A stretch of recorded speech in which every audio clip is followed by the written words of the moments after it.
So today we're going to be going over one of the big major upstarts that got us over to our postseason success, that got us in the conference semifinals of playoff against the Miami Heat.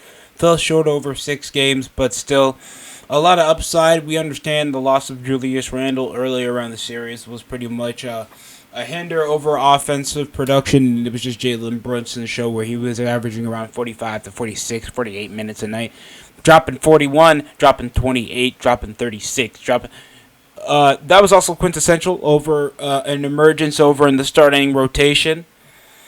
Quentin Grimes. Quentin Grimes was an exceptional 3-and-D rotational player. As soon as they reach over to the postseason to focus on that wing spot or that 2-guard spot, that can be a good defensive unit while showing his production. That was like what Quentin Grimes produced, bro. But his production has fallen off in the first 20-some games to start the season. If we just look over in just the basic stats, he's averaged around 24 to 20 minutes per game. If we're looking at how we've produced over from the 1st of October to December, 11 points was a season total high. When we lost against Boston, here's a pattern with the Knicks. You saw 41 averages when we played against the Cavaliers. We upset the Cavaliers, but to be honest with you, the Cavaliers aren't true contenders. I don't like saying that. But we play off against Milwaukee Bucks, possibly the Golden State Warriors, the Los Angeles Lakers. We play off against hindrance, like prime favorites for championship contention, or actual real competition. The Knicks lose.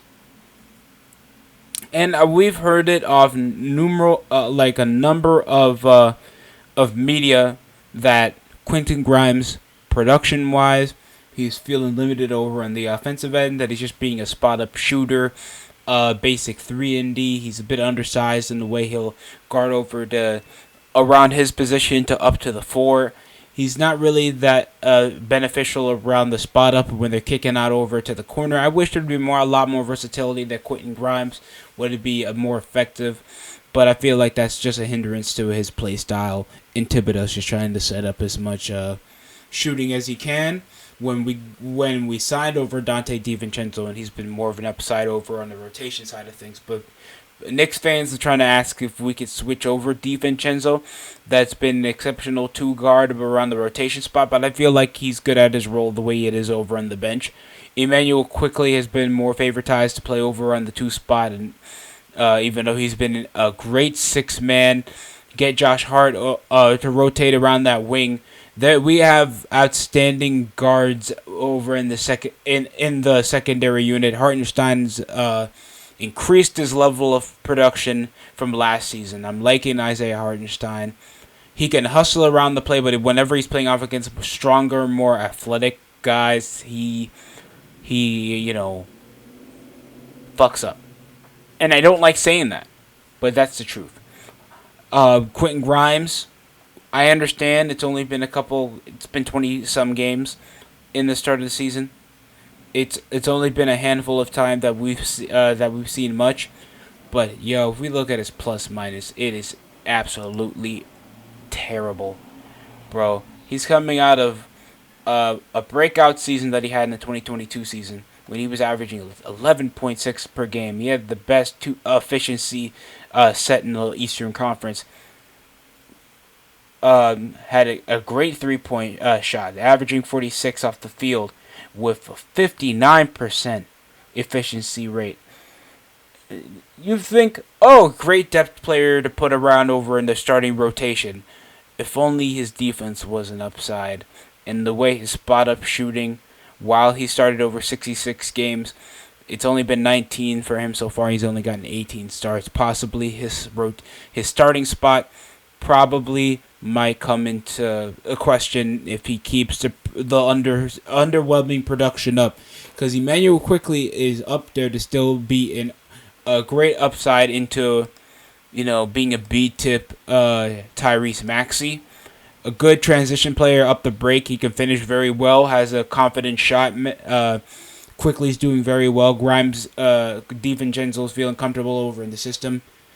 Josh Hart, he came from a spot-up shooter to being aggressive off the finish, but three-point shooting is still a massive issue with the Knicks. You think with guys like Grimes, Brunson, DiVincenzo, that'll be hitting over to our our upside. I feel like we need to upgrade over our front court if